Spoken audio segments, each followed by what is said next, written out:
Herzlich willkommen to Gamescom. I'm Soe Gschwind, and you can see today you're not joining me on Arrakis, but the next best thing, which is of course our Dune Awakening booth here at Gamescom in beautiful Cologne, Germany. Now it's been a very exciting week already with the gameplay reveal at opening night live, and of course all the streams showing the awesome presentations we had here on our show floor. Now with all that new content come a lot of new questions, so I am lucky that I will have a few minutes with Joel Bylos later today to hopefully answer some of those questions. But first things first, let me show you around.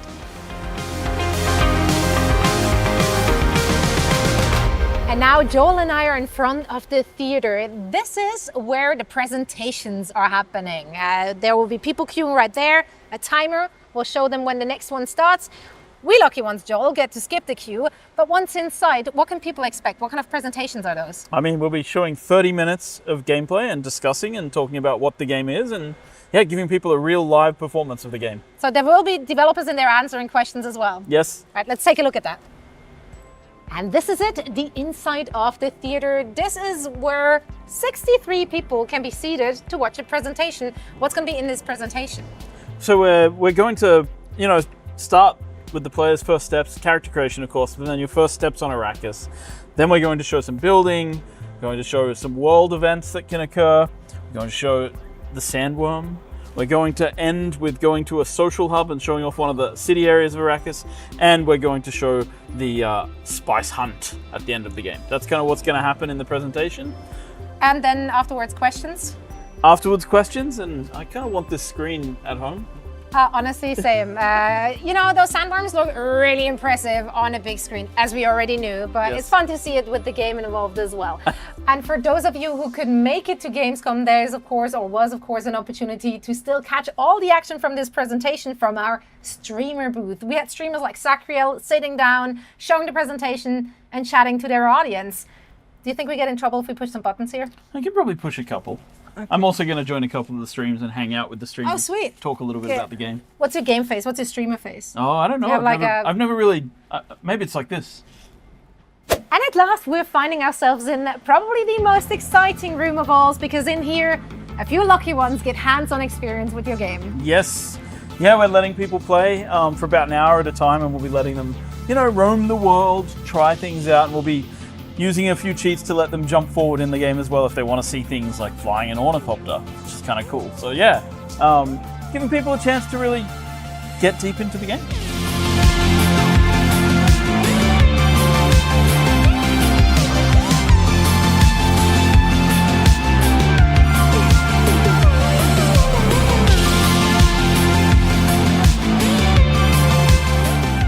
Gamescom's been amazing. There's so many people, but it's been fun talking to people who either know about Dune or don't know about Dune and introducing them to our game, seeing so many familiar faces and new faces, and it's just been an incredible experience so far.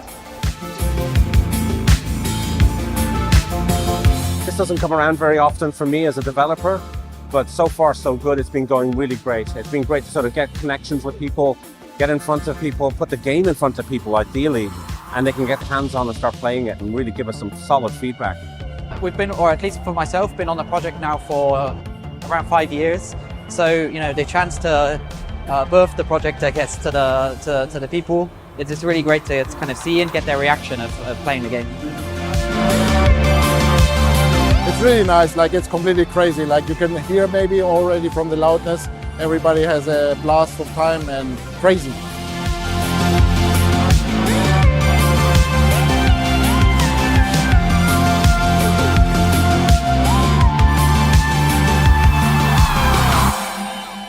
Joel, thank you so much for taking the time to sit down with me for a quick chat. Thank you for having me. So before we're digging deeper into all the new things we've learned and seen about Dune Awakening, how does it feel for the first time to be able to show your game to the public?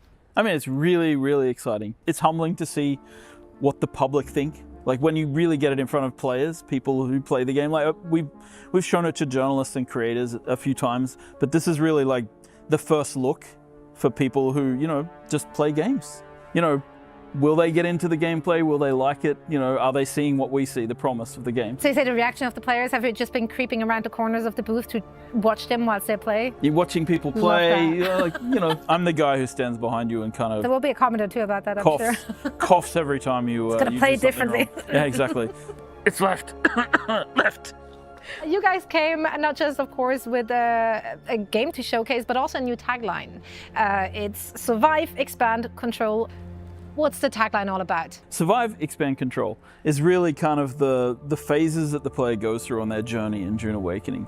And we've kind of always had this, like we will always use this internally to explain the player journey.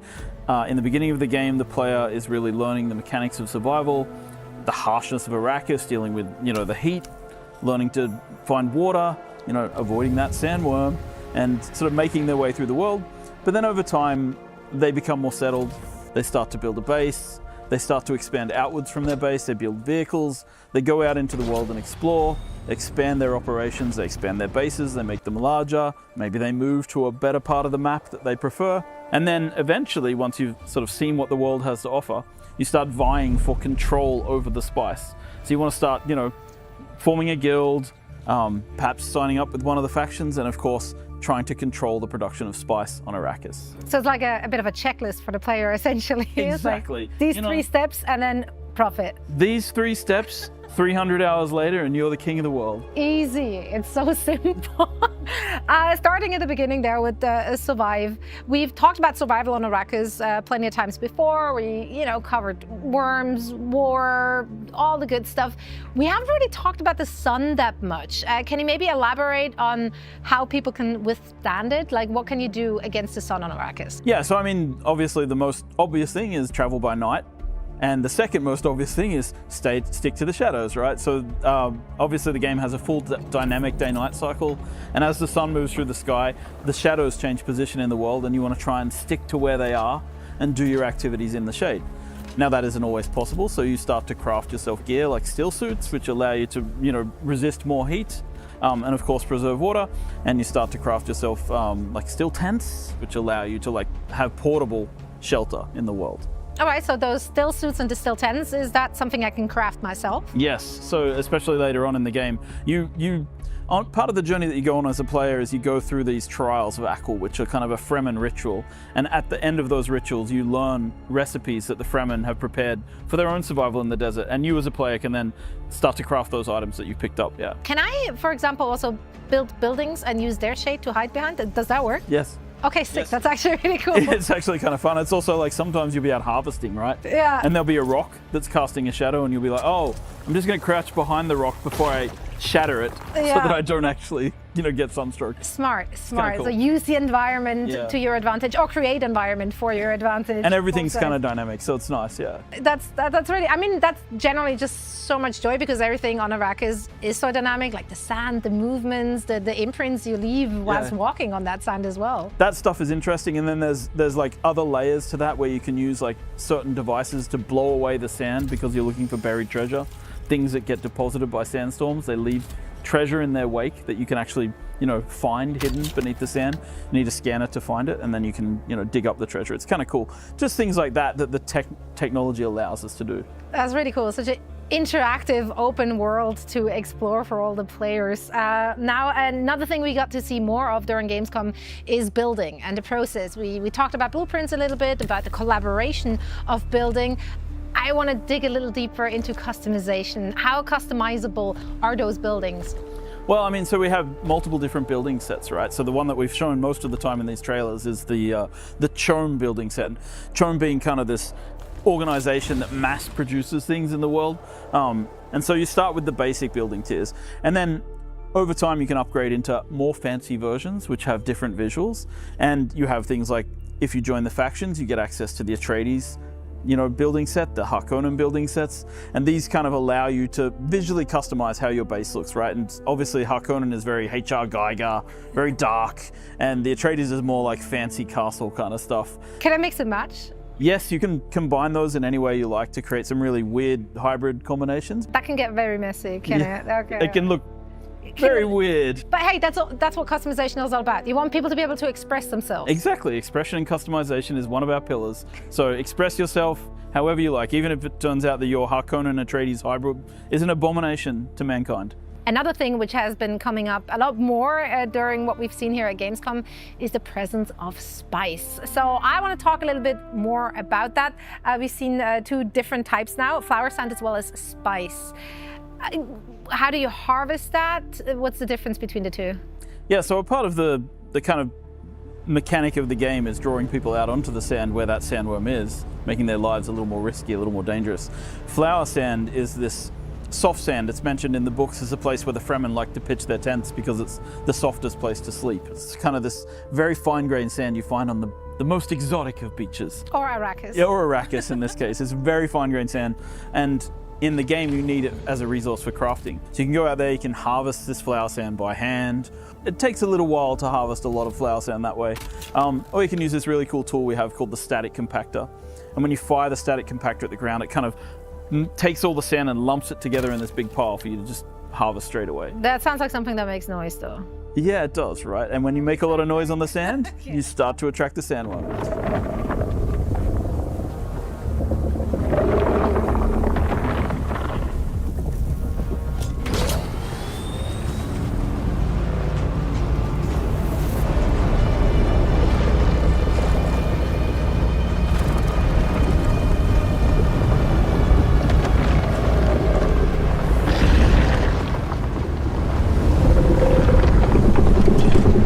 So these are kind of the mechanics you use for harvesting flower sand. And then later on, when you get to spice, it works functionally, it's quite similar in that the big spice blows leave giant spice fields on the sand, and you kind of harvest in the same way. You can harvest by hand, you can harvest with a static compactor, and of course, you want to bring, to harvest the most, you want to bring a sand crawler, dump that on the surface and use it to suck up as much spice as possible. And naturally, all of these things take place on the open sand, and the sandworm always comes. Is there an effect from being around the spice for too long whilst harvesting? Like, am I inhaling the spice? What is happening to me? Yeah, so just by virtue of being on Arrakis, you're inhaling a lot more spice than you probably would if you didn't live on Arrakis. Factual, yeah. And we see that in the films as well. Happens in the books. And so yeah, as a player, if you stand around on a spice blow too long without proper protection, you start to inhale too much spice and it gets into your bloodstream, and that can lead to, let's say, certain effects on your character in the world and in the game. Yeah, the idea of these visions that Paul has, I think, is an interesting thing. We're definitely exploring this kind of idea in the game. What it is and what it means, I'll leave for the players and their imagination, and hopefully one day they'll find out. Noted. Now that I harvested all that spice though, what's the main usage for it other than the personal use? Like, why am I out there harvesting and, risking my life for it, really? Sure. I mean, in the books, the Fremen use spice for everything. It's something that became a huge part of their culture. And in the same way, the player also starts to sort of find multiple uses for spice all the time. You need spice residue for fueling some of the generators in the base. You start using spice to craft almost anything in the world, like some of the higher tier gear in the game really requires spice as a key ingredient. Use it to pay your taxes to the Emperor, because otherwise... Wait, I have to pay taxes in this game too. This is how we claim a sub thief. Can't escape it, man. Can't escape those taxes. I mean, you can. You don't have to pay them, and then you get killed by the Sardaukar and try to fight. So that's an option you have. Okay. And then, of course, if you want to go into the Landsrad, spice is kind of the primary currency of the kind of political infighting that's happening between the major houses, and you can take a large role in that. And of course, you can sell it to make a lot of money. So spice, it's everywhere. Spice is the backbone of everything. It really is. Another thing that we saw in regards to spice, or even like touched on in previous episodes, was abilities as well. Is there anything you can share about the connection between spice and abilities? Yeah, so as the player's blood gets saturated with spice, you can imagine how abilities might be altered by being able to see just a little bit into the future. And so, we have some of those effects in the game. I won't, again, spoil too much of it, but yeah, it will have an impact on your abilities. Fine, I'll take that. That was an answer. We'll take it. It's an answer. I can't go too far down that path. Well, speaking of abilities though, it was really, really exciting to see some new abilities showcased here at Gamescom. Shield was one of them. Can you maybe talk a little bit about adding new abilities, your philosophy when it comes to creating abilities and make them work in your world? Sure, we have, so first of all, we have our different archetypes, right? And we try to maintain our consistency with the lore of who those people should be. So if you are a mentat or a trooper, it's kind of like your basic set of abilities is kind of aligned around what that archetype would be using. So, mentat, human computers, being able to see and calculate information really quickly in the world. But then from a gameplay and fun perspective, we're trying to build a game that has combat that is about getting in close for melee combat and then pulling back quickly to go back to range. So you're always switching your tactics based on the enemies you're fighting. If they're wearing shields, then you need to get in there and attack them with melee. Ranged attacks just won't do the trick, right? So it's kind of really about this push and pull. And so our ability design is really about giving players options, whether that is about getting you to them as quickly as possible, that is things like the dash ability, getting you in really fast, or using a Shigawire claw on the environment to pull yourself closer to the enemy, but also giving you abilities like the voice compel, which allows you to pull the enemy and compel them with the voice to walk to you so that they can be struck down by your blade. So it's kind of about combining these things, and our ability design really takes this to heart. How do we get people in and out as quickly as possible? So with the traversal abilities, I can really kind of pair that with items and tech, right? Yeah, so, of course we have the suspensor belts, which basically at their lowest level allow you to fall without taking damage, but at their highest level allow you to fly basically freely with obviously power drains over time, but suspensor belts really allow you full mobility in the air. I'm essentially the Baron at that point. Yeah, exactly, right? Exactly, and that's the fantasy. And then you can combine those. Your fantasy is to be the Baron, so I need to stop you I've been working on it for years. Okay. But no, so the ability to use suspensor belts to fly around, right, and then combining it with a Shigawire claw, using the momentum of both of them to pull you through the world, twice as fast as you could normally move, or using the dash into a suspensor belt, which allows you to really go quickly in the world. It's kind of crazy, and we might need to tone it down. But that sort of stuff is it's super interesting to see, and that's kind of what we mean by our combined arms. It's like playing around in the sandbox with the way that the combat, the abilities, all these kind of things come together to just make combat feel really dynamic and interesting. There were a lot of interesting things, obviously, throughout the last few days here at Gamescom that were shown during, the opening ceremony, and also the things we see here on the booth. Also, we got to get more sneak peeks into the player hubs. So we got to see a sneak peek of an allegiance ceremony, for example. But that's something that you shared in the past, that people do not have to align with one of the houses. That's still true, right? I do not have to get involved in any of that. It is true. You as a player do not have to join one of these factions in the game. You're not forced to join them. You can play the game as a lone wolf, or with your little clan or guild of people who don't want to be part of the major faction, but you'll always kind of end up interacting with them in some way, right? The Harkonnen and the Atreides are fighting this war of assassins over the planet's surface, and in some way your contracts and the way that you work in the world, you're always going to encounter them in some form, but you don't have to join them. You don't have to be one of them. You can maintain your independence. You can help people who are participating in the Landsrad, but you don't have to be aligned necessarily with either of those groups. Now, I do think it's a bit of a shame to miss out, because sometimes if you don't join, for example, the Atreides, you won't be able to get their best gear. You won't be able to get, all of the building set, for example, that the Atreides has, and you'll definitely miss out on their cool "awoo" battle cry. He worked it in. But shout out to Discord. Shout out to Discord.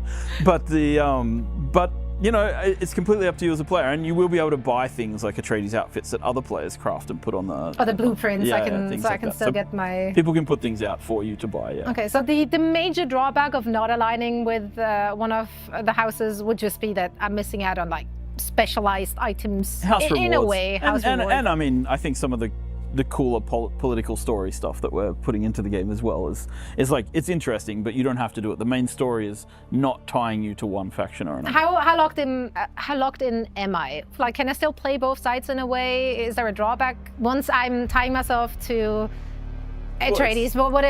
Then one day I wake up and I'm like, new day, new me. I don't want to be this anymore. I'd like to go join the Baron. Exactly. Yeah, no. What happens then? Can I leave? Yeah, of course, it's Dune, right? Of course you can backstab people, and it's certainly an option. Lovely. So you can go down that way if you really want to get those rewards. Of course you can betray your solemn oath to the Red Duke. You can do that. I don't think he'll look kindly on you after that point, but you definitely have the option. I had my reasons, I'm sure, or will have my reasons rather. Okay, so there's benefits and advantages and a few drawbacks there, whether or not I want to align or get involved politically. Got it. Now, last but certainly not least, I think one of, if not the biggest announcement was, of course, a release window. Early 2025 is when players can get a hand on the game all over the world. But before that, will players get an opportunity to play more in the beta? Will there be a bigger beta, more open beta? What's the spiel? Yeah, absolutely. Like we're still doing our persistent beta that we started a few months ago. We're letting in more and more people over time, and we're going to start boosting it in a big way, adding lots of people to the beta in the coming months so that we can really test our server robustness, our scaling, and of course things like our endgame systems, which we really need a lot of people to help us test out. So yeah, it's a great time. Hopefully people have already wishlisted the game and signed up on duneawakening.com, but if they haven't, still plenty of opportunities to get your hands on the game and make a decision about whether you like it or not before we launch it.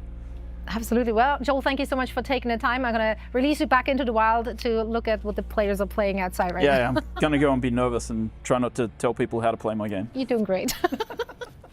And that's it from our very special episode of Dune Awakening here at Gamescom. As Joel just said, make sure to wishlist the game and, of course, follow us on social media for all the updates at Dune Awakening. And don't forget to also join our Discord server and join the conversation. It's been so much fun to be here and have a look around. And of course, I want to thank you all so much for tuning in once again. Next time, we'll be back on Arrakis, so we hope to see you there.